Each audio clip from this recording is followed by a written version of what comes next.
Okay,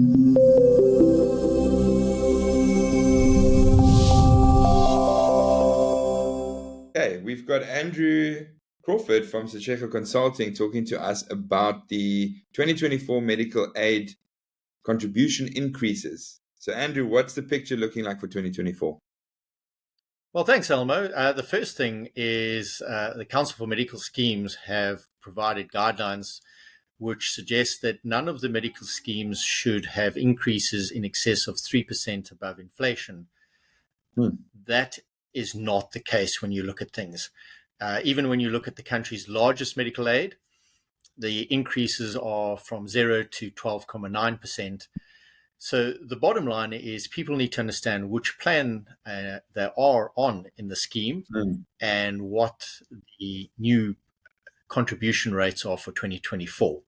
Because certainly, CPI plus 3 right now would be just under 9%. And that's not what we're seeing coming through across the various medical aid schemes. Right. So what are the sort of ways that medical aid or medical scheme members can keep up with these types of inflationary increases? Because they seem like they sound quite high.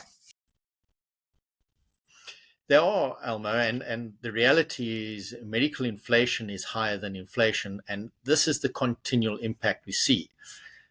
It's good news for some, because when we do actuarial analyses on many schemes, we actually see people are conservative and they actually buy more than they need.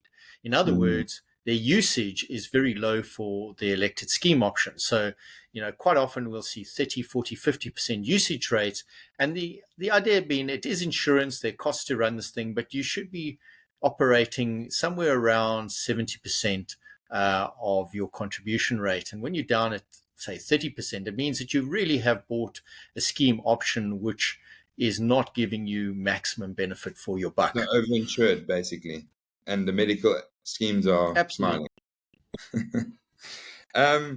So when are these options? Because I think you can choose your options. You can downgrade, you can upgrade at a certain time. I think downgrade, I don't know which one is. Downgrade is fine, but upgrading is always a little bit more difficult.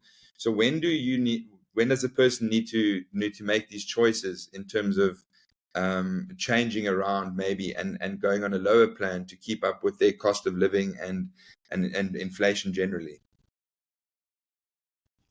Well, Alma, you've hit the crux of the matter. I mean, at the end of every year, we have this mad rush to get people's options in. And it's really, if your circumstances have changed, you're more sickly, you've gone into a period where your usage is a lot higher, you really need to pay attention now, because you have until the 15th of, this year it will be the 14th of December on most medical aid schemes to get that option in to buy to a richer benefit option.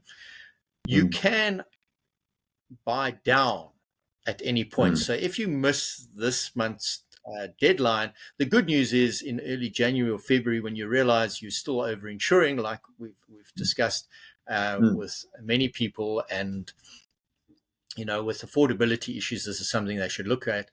They can still do that in the new year. But importantly, if your circumstances have changed, you're in a higher usage period, you've got a member of your medical aid that's become sickly, this is when you really need to pay attention and make the potential option of the once a year buy up allowed. Well, either way, I think you wouldn't know. So I think to consult someone and to look at what your options are to make an informed decision, because you don't know where it's going to be. It's a good time.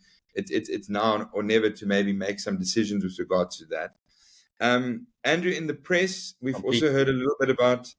We've heard a little bit about medical credits being taken away from a tax perspective, and we've also heard a little bit about NHI. Don't you want to quickly give us some insight into that?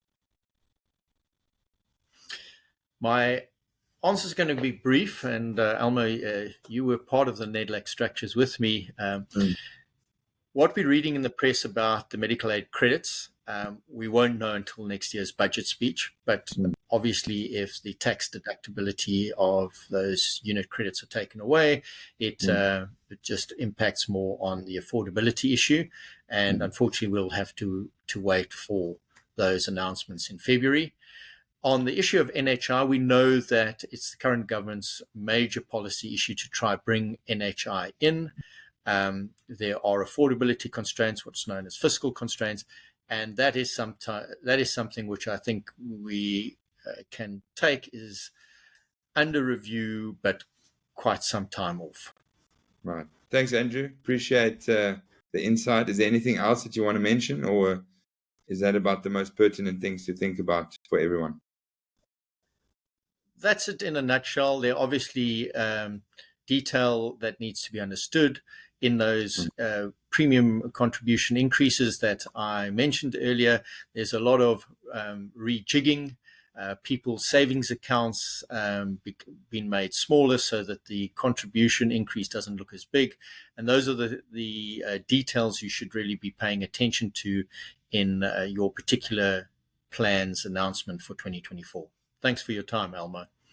Cool. Good one. Thanks, Andrew.